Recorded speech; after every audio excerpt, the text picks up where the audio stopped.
Neat పరీక్ష paper leak విషయంలో జరిగినట్టుగానే CBSE పరీక్షా ఫలితాల అవకతవకల్లో కూడా పాకిస్తాన్ హస్తం ఉందని చాలా మంది పాలక పార్టీ కార్యకర్తలు అనుకుంటున్నారు. కొందరు మాత్రం భారత మొదటి ప్రధాని జవహర్లాల్ నెహ్రూ గారు విద్యా వ్యవస్థను తగినంత పటిష్టం చేయనందునే ఇట్లాంటి ప్రాబ్లమ్స్ వస్తున్నాయని భావిస్తుండగా, మరికొందరు అతను విద్యా వ్యవస్థను పట్టించుకోకుంటే అసలు ఈ ప్రాబ్లమ్స్ వచ్చేవే కావని అనుకుంటున్నారు. అయితే ఈ విషయంపై స్పందించడానికి ఆయన లేరన్న విషయం వీళ్లు గమనించకపోవడం గమనార్హం. సిబిఎస్ఈ పరీక్షా ఫలితాల అవకతవకల్లో జరిగిన సైబర్ దాడిని నివారించలేకపోయినా భవిష్యత్తులో శత్రు దేశాలపై మాత్రం సైబర్ దాడి చేస్తామని ఇండియా ఆర్మీ చీఫ్ జనరల్ ఒక కార్యక్రమంలో పేర్కొన్నారు.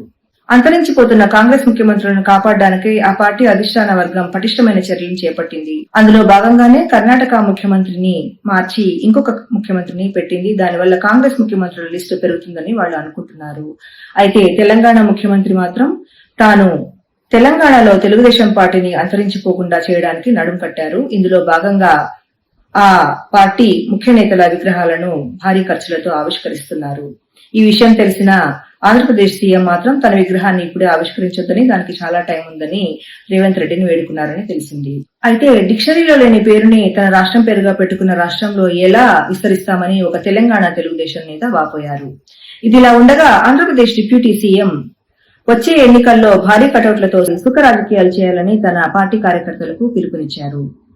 ఆయనపై చేసిన వ్యాఖ్యల కారణంగా విద్వేషాలు రేగి అల్లర్లు జరిగి 2 ఈగలు 4 దోమలు చనిపోయిన కారణంగా ఆ ప్రొఫెసర్ పై వివిధ కేసులు పెట్టారని మాకు తెలిసింది.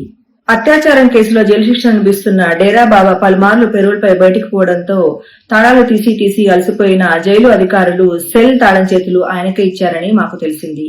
దీనిపై స్పందిస్తూ కేంద్రం ఇక నుంచి అత్యాచారం కేసుల్లో పడే శిక్షను తాము మారుస్తామని, ఇందుకు పటిష్టమైన చర్యలు చేపడుతూ జైలు శిక్ష కంటే పెరోల్పై ఉండే కాలం ఎక్కువగా ఉండేట్టు చూసుకుంటామని తెలిపారు.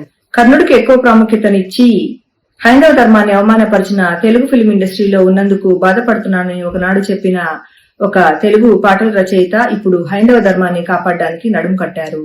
ఇందులో భాగంగానే ప్రజలకు వారానికి 1000 దాయమని తన పాటల ద్వారా స్ఫూర్తినిచ్చి సమాజంలో మార్పు తేవాలని ఆయన అనుకుంటున్నారు. అయితే తనపై ఇంత పగెందుకు అర్థం కాని కర్ణుడు మాత్రం ఇటీవలే ఆవిష్కరించిన తారక రామారావు గారి విగ్రహం దగ్గర వచ్చి వాపోయారని మాకు తెలిసింది.